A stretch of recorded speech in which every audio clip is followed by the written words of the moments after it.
አብርሽ ከጠፋበት 3 ቀናት በኋላ ዛሬ መጥቷል። ማንጋ ሊሄድ ነው ብላችሁ ብዙዎቻችሁ በመጓጓት እየጠበቃችሁ ትገኛላችሁ። ዛሬ የተለቀቀው ቪዲዮ ማብቂያ ላይ ምን እንደተፈጠረ ከዛም ቀጥሎ አብርሽ ሳይታሰብ ሳይጠበቅ ሩታን አልፈልግሽም ብሎ አሁን ላይ ወደ ሄርሜላ እንዴት እንዳመራ በዝርዝር እነግራችኋለሁ። ሩታ ልታቅፈው እየሮጠች አብርሽም ሲመጣ አብርሽ እህቱ ቡዜ ይዛው ስትመጣ ነበር ቪዲዮ ያበቃው። ከዛ ቪዲዮ ቀጥሎ ነገ የሚለቀቀውን አጓጊውን ቪዲዮ አብርሽ እውነትም ሩታን ናፍቆ ፈልጎ ያገኛታል ወይ እውነትም ይጠመጠምባታል ወይ ያላችሁትን ጉዳይ በዝርዝር ያልተጠበቀው መረጃ እናካፍላችኋለን። በተለይ ደግሞ አሁን ላይ አብርሽ የነቃም ይመስላል። ወደ ሄርሜላ ነው የምፈልገው ሩታን አልፈልግሽም ብሎ እንዴት እንደተናገራት አንድ በአንድ ነው ቀድሜ ቪዲዮን ያልተለቀቀውን ጉዳይ እማስረዳችሁ። ሰላም ጤና ይስጥልን ውድ የሀገሬ ልጆች በተለያዩ ዓለም ሀገራት የምትገኙ በያላችሁበት ሰላማችሁ ይብዛልኝ። የአብርሽን ሳቅ ፈገግታ ለማየት እንደዚህ የጓጓችሁ የሰው ነገር እንደዚህ ያስጨንቋችሁ በየቀኑ የሚለቀቁ ቪዲዮችን የምትከታተሉ ውድ የሀገሬ ልጆች በያላችሁበት ፈጣሪ አምላክ ጤናችሁን ይስጥልኝ፣ የምትሰሩበትን ጉልበት ይባርክልኝ። የኔ የወንድማችሁ ምርቃት የሚመቻችሁ እባካችሁ የዛሬው መረጃ ብዙ ሰው ጋር እንዲደርስ ቪዲዮን ላይክ አድርጋችሁ ጀምሩ። አሜንም ብላችሁ ምርቃቴን ተቀበሉ። ለቤት አዲስ የሆናችሁ ሰዎች ሰብስክራይቡም አይረሳ። ቀጥታ ይዤ ወደ መጣሁት ዝርዝር መረጃዎች ነው እማመራው። የዛሬው ቪዲዮ በሄርሜላ ቤት የተለቀቀው ብዙዎቻችሁ አይታችሁታል ብዬ አስባለሁ። ጭቅጭቅ በዝቶበት ነበር። በስተመጨረሻም ቡዜ አብርሽን ይዛው መታ ነበር ቪዲዮ ያበቃው። ከዛም አስከትሎ ነው ብዙዎች ገና ካሁኑ ሐሳብ አስተያየት መስጠት የጀመሩት።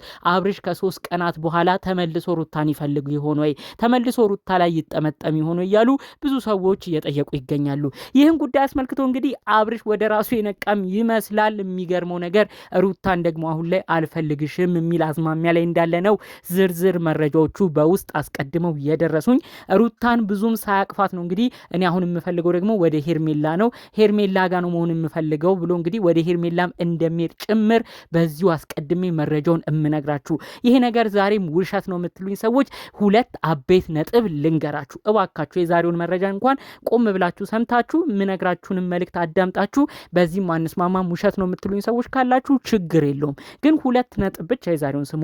አንደኛ ሄርሜላ ምንድን ያለችው አብርሽ መጥቷል፣ አብርሽ የሚገኘው ከቡዜ ጋር ነው ታገኙታላችሁ እያለች ነበር። ታዲያ ሄርሜላ በራሷ በደንብ ስለተማመነች አብርሽ አሁን ከእጇ እንደማይወጣም በጣም ስለተማመነች ነው በድፍረት ይህንን አብርሽን ይዛው የመጣችሁ ዛሬ ላይ። ታዲያ አብርሽን ባትተማመንበት እንደ በፊት ጊዜው ሩታ ጋር ነው መኖር የምፈልገው ቢላት ኖሮ ሄርሜላ በድፍረት አታመጣውም ነበር።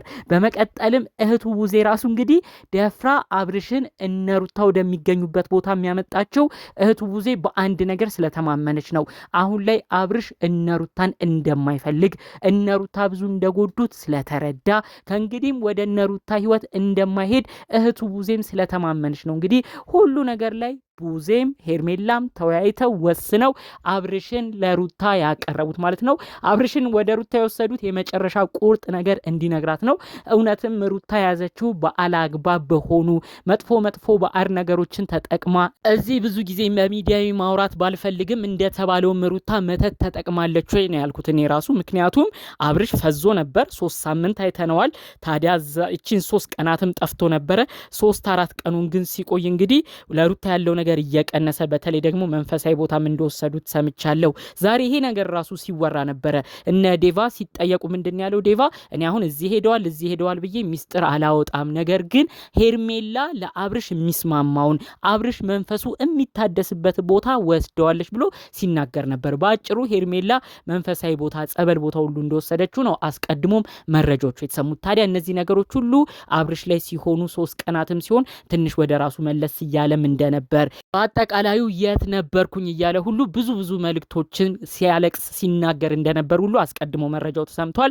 ከሰሞኑ በተለይ የተለቀቁት ቪዲዮ ፍዝዝ ብሎ የነበረበትን ነገር ሁሉ በቪዲዮ ሄርሜላ እያሳየችው እንደቆየችም የሚናገሩ ሰዎችን ተመልክቻለሁ። ስለዚህ ሁሉን ነገር እንግዲህ አብርሽ እንደ አዲስ ካስረዱት በተለይ ደግሞ እየሆነበት ያለው ነገር ፈዞ መቆየቱን ይሄ ሁሉ ሴራ ደግሞ እነሩታ ጋር ከተጠጋ በኋላ ያመነ ወንድሙ ኤፋን ከተጠጋ በኋላ የመጡበት ነገር እንደሆነ ሄርሜላ ሄርሜላ አንድ በአንድ ስታስረዳው ስለቆየች አብርሻውን ወደ ራሱ መለስ ሲል ሁሉን ነገር ቆሞ ሲመለከት ነው እንግዲህ በወንድሙ ኤፋና በልጁ እናት ሩታ በጣም አዝኖ እንግዲህ አሁን ጭራሽ እነሱን አሁን ቁርጡን ሊነግር እንደመጣም ጭምር መረጃውን የነገሩኝ ማለት ነው። እመኑኝ ሄርሜላም ቡዜም እንደ በፊቱ አብርሽ ሩታን ቢፈልግ ኖሮ ወደ ሩታ መሄድ ፈልጋለሁ ቢል ኖሮ ደፍረው አያመጡትም ነበረ፣ ደፍረውም አያገናኙትም ነበር። ሩታ እዛ ጋር ቆማ ሲመለከቱ እንኳን ጥለው ና ይዘንክ እንሄዳለን ብለው ይወስዱት ነበር። ነገር ግን አብርሽ ወደ ራሱ ስለተመለሰ አሁን ላይ የሚሆነውን የማይሆነውን ስለለየ ሩታም ጋር እንደማይሄድ ሩታንም እንደማይፈልግ ከእንግዲህ አስጠንቅቆም እንደሚነግራት በወንድማቸው በአብርሽ ስለተማመኑ ነው እነ ቡዜ ራሱ በድፍረት እንግዲህ አብርሽን ወስደው ከሩታ ጋር ያገናኙት ማለት ነው። እንግዲህ ሩታን አንድ ባንድ እንደሚናገራትም ነው ከዚህ በኋላ የሚጠበቀው። ምንድነው ያደረግሽኝ? ፈዝዤ ሁሉ ጊዜ ቆየሁት ምንድነው ብሎ እንግዲህ ብዙ ነገር ገና ይጠይቃታል። እመኑኝ እያለች ነው እንግዲህ አንድ በአንድ ልጅቷ በውስጥ መረጃ ስታብራራልኝ የነበረው።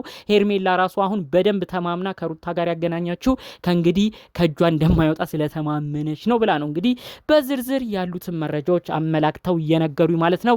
እናንተስ ከ3 ከ4 ቀናት ከተነፋፈቁበት ጊዜያት አንድ አዲስ ሲገናኙ አብርሽ እውነት ለሩታ እንደ በፊት ጊዜው ሩታ ወድሻለሁ ብሎ የሚያቅፋት ይመስላችኋል? እውነት ሩታ ካንቺ ጋር መቀጠል ነው የምፈልገው ብሎ እውነት ወደ እሷ የሚሄድ ይመስላችኋል? እኔ ከደረሱ መረጃዎች እዛም ላይ ልብ ብዬ አንድ በአንድ ካየኋቸው ጉዳዮች ሁሉንም አቀናጅቼ በደረሰኝ መረጃ ግን ሩታ ልኳን ሊነግራት ከዚህ በፊት ያደረገችው ነገር ሁሉ እሱን እንደጎዳው እንደተጫወቱበት ሁሉን ነገር ሊያስረዳቸው ነው ያገኛት። ከዛ ውጪ እመኑኝ አሁን ላይ አብርሽ ወደ ሄርሜላ ማመዘኑን እንደፈለገ ነው መረጃዎቹ የተሰሙት ማለት ነው። ከዚህ ጉዳይ ጋር አያይዞ ለሄርሜላ ከሚገርመው ከሚደንቀው ነገር የአብርሽ ቤተሰቦች በተለይ ቡታጅራ የሚገኙትም አዲስ አበባ የሚገኙትም ታላላቅ እህት ወንድሞቹ ቡዜና ዴቭ ሁሉ ትልቅ አደራ ትልቅ ቦታ ሰጥተው ወንድማቸውን አሳልፈው የሰጡት ለሄርሜላ ነው። እጅግ ያስገርማል። ሄርሜላ ተመልከቷት፣ ሰው አያያዝ ትችላለች። ብዙ ሰውም የሚለው ነገር አለ፣ የፍቅር ጀማ ሄርሜላና አብርሽ ሰው አያያዝ የምትችለው ሄርሜላ እያለ ብዙ ሰው ነው ሄርሜላን የሚያደንቃት የሚወዳት የሚናገራት። ለዛም ይመስላል ቤተሰብ ሁሉ ብዙ ኃላፊነት ሰጥቶ ለሄርሜላ አብርሽን ሲሰጥ የነበረው። አሁን ደግሞ እንደተባለው አገግሞ ወደ ራሱ ተመልሶ ከሆነ ከዚህ በፊት ያከበሯት ቤተሰቦቿ አሁን ራሱ በይበልጥ በእጥፉ እንደሚያከብሯት ሄርሜላም ትልቅ ቦታ እንደሚሰጣት ነው ከወዱ የሚገመተው። በሌላ በኩል ሩታ ብዙ ፍቅር ብዙ ክብር ቀድማ ታገኝ እንጂ አሁን ባደረገችው ነገር አብርሽ እውነት ፈዞ ቆይቶ ከሆነ ወደ ራሱ ሲመለስ አብርሽም ቤተሰቦቹም በሩታ ያለው አመኔታ ሁሉ ሩታ ላይ ያሉት ነገሮች እንደሚጠፉና ሩታን እንደማይፈልጓት ነው አስጠንቅቄ የምነግራችሁ። እባክሽ ሩታ ይሄ ሁሉ ችግር ውስጥ ከመግባትሽ በፊት አብርሽም ወደ ራሱ ተመልሶ ያደረግሽውን ነገር አንድ በአንድ እያየ ባንቺም ከማዘኑ ቤተሰቦቹም ባንቺ ከመቆጨታቸው በፊት ያደረግሽው ነገር መጥፎ ስህተት መሆኑን ተረድተሽ ወደ ራስሽ ተመልሰሽ ይቅርታ መጠየቅ ያለብሽንም አካል ይቅርታ ጠይቀሽ ከዚህ ሁሉ ድራማ እንድትወጪ በማክበር ነው የዛሬን መልእክቴን እማስተላልፍልሽ። አጠቃላይ ከሰሞኑ እየሆኑ ባሉት ጉዳዮች እናንተስ ምን አይነት ሐሳብ ምልከታ አላችሁ? በኮሜንት ያላችሁን ነገር ብታሳውቁኝ በጣም ደስ ይለኛል። በሌሎች አዳዲስ መረጃዎቻችን እስክንገናኝ ግን ለዛሬ ዘን የመጣነው መረጃ ይህን ይመስል ነበር። በሌሎች ቪዲዮዎች እስክንመጣ ሰላሙን ሁሉ ተመኘሁላችሁ። ሰላም